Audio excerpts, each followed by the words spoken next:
जी बिस्मिल्लाहिर्रहमानिर्रहीम। आज हम पढ़ रहे हैं आयोनिक बॉन्ड और आयोनिक बॉन्ड के ऊपर कौन कौन से जो फैक्टर्स होते हैं, क्या रीज़न होते हैं आयोनिक बॉन्ड बनने के, उनके बारे में। सही। सबसे पहली चीज़ जो आयोनिक बॉन्ड में वर्ड है वो आयन ही आपने समझना होगा कि आयन क्या होता है। आयन कब बनता है? व्हेन एन एटम लूज और gain electron, it convert into an ion. जब कभी भी कोई भी एटम लूज करता है या गेन करता है इलेक्ट्रॉन को अपने अंदर, या तो इलेक्ट्रॉन को ऐड कर लेता है या अपने अंदर से इलेक्ट्रॉन को निकाल देता है, तो वो तब्दील हो जाता है एक आयन में। ठीक है। अब आयन जो है, इसका मतलब है उनकी भी दो कैटेगरीज बन चुकी हैं, जिसमें से सबसे पहली कैटेगरी है कि पॉजिटिव आयन। अब पॉजिटिव आयन जो है उसको हम एक और नाम देते हैं और उसको हम नाम देते हैं कैटायन। और ये कैटायन कब बनता है?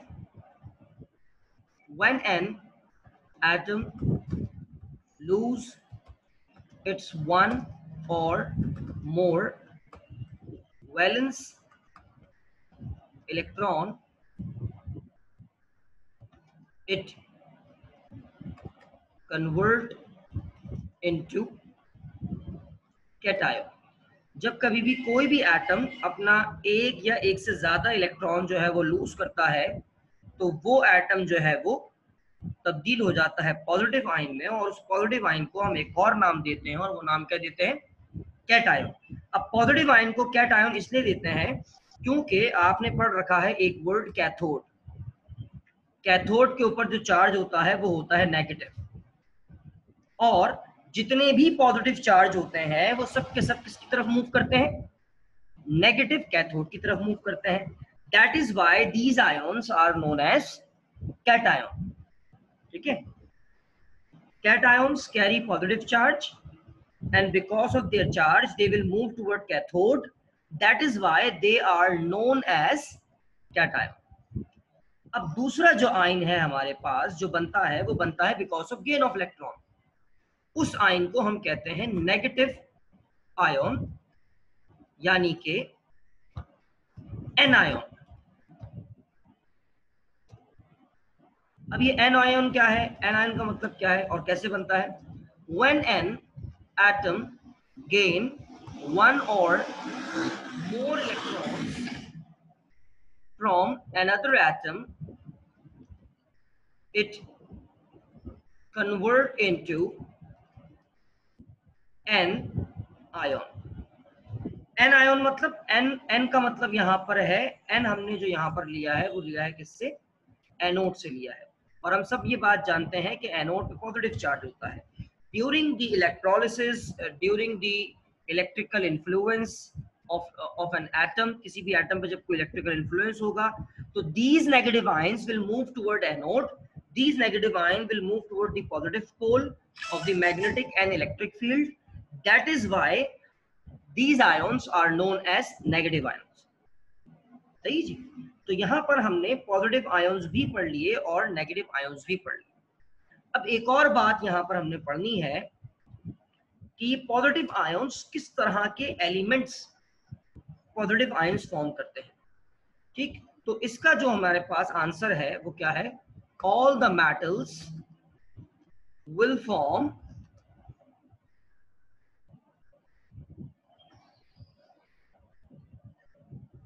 all the metals will form positive ion because their electropositive nature।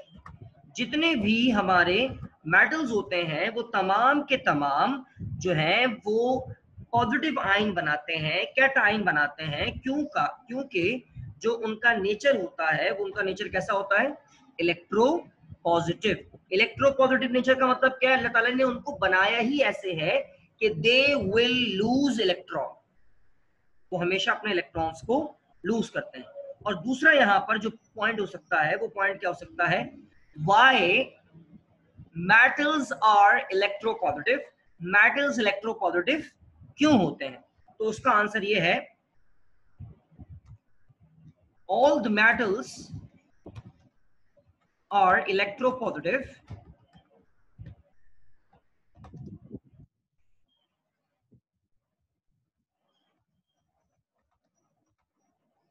because of their electronegativity value which is low. ठीक है, मेटल सारे के सारे इलेक्ट्रोपॉजिटिव इसलिए होते हैं, मेटल सारे के सारे अपने इलेक्ट्रॉन्स इसलिए लूज करते हैं क्योंकि उनकी जो इलेक्ट्रोनेगेटिविटी होती है बहुत ज्यादा कम। जाहिर सी बात है, अगर किसी एटम के पास इलेक्ट्रॉन को होल्ड करने की एबिलिटी नहीं है तो ऑब्वियसली वो एटम अपने इलेक्ट्रॉन्स को अपने पास से जाने देगा, और जब वो अपने पास से अपने इलेक्ट्रॉन्स को जाने देगा तो उसके ऊपर पॉजिटिव चार्ज आ जाएगा। दैट इज वाई वो क्या कहलाएगा, इलेक्ट्रो पॉजिटिव। और ये सब के सब तमाम के तमाम मेटल्स में ये क्वालिटी मौजूद होती है। अब नॉन मेटल्स जो होंगे, इसका मतलब है कंट्रास्ट में हमारे पास ये जो दोनों पॉइंट्स हैं ये किसके लिए बन जाएंगे, अब ये दोनों पॉइंट्स बन जाएंगे नॉन मेटल्स के लिए। और ये पॉइंट क्या बनेंगे, all non metals will form negative ion. सारे के सारे जो नॉन मेटल्स हैं वो नेगेटिव आइंस बनाते हैं बिकॉज देयर इलेक्ट्रोनेगेटिव नेचर, क्योंकि उनका जो नेचर होता है वो इलेक्ट्रोनेगेटिव होता है। और इनका इलेक्ट्रोनेगेटिव नेचर क्यों होता है, क्योंकि सारे के सारे जो मेटल्स हैं, सारे के सारे तो नहीं बोलूंगा लेकिन मैं ये जरूर कहूंगा कि ज्यादातर जो नॉन मेटल्स हैं उनकी इलेक्ट्रोनेगेटिविटी वैल्यू होती है high.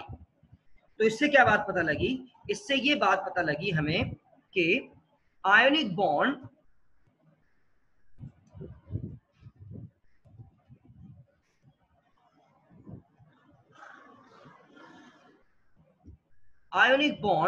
will always form between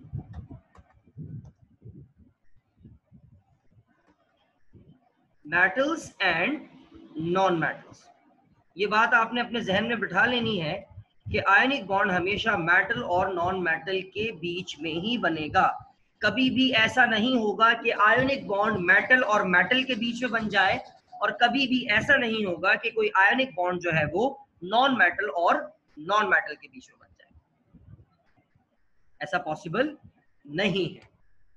अब फाइनल और आखिरी जो है वो हमारे पास आयोनिक बॉन्ड बनने का जो रीजन है वो क्या है,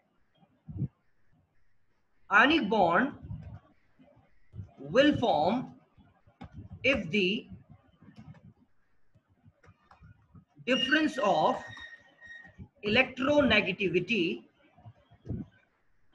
of both the atoms is more than 1.7। अगर एटम्स, जो दो एटम्स आपस में एक दूसरे के साथ रिएक्ट करने लगे हैं, एक दूसरे के साथ बॉन्ड बनाने लगे हैं, उनमें से एक मेटल है और उनमें से एक नॉन मेटल है, और उन दोनों के दरमियान जो इलेक्ट्रोनेगेटिविटी का फर्क है वो 1.7 से ज्यादा है, तो ही आयोनिक बॉन्ड बनेगा। ये फाइनल पार्ट था, ये फाइनल हिस्सा था कि आयोनिक बॉन्ड बनने के रीजंस क्या क्या हो सकते हैं।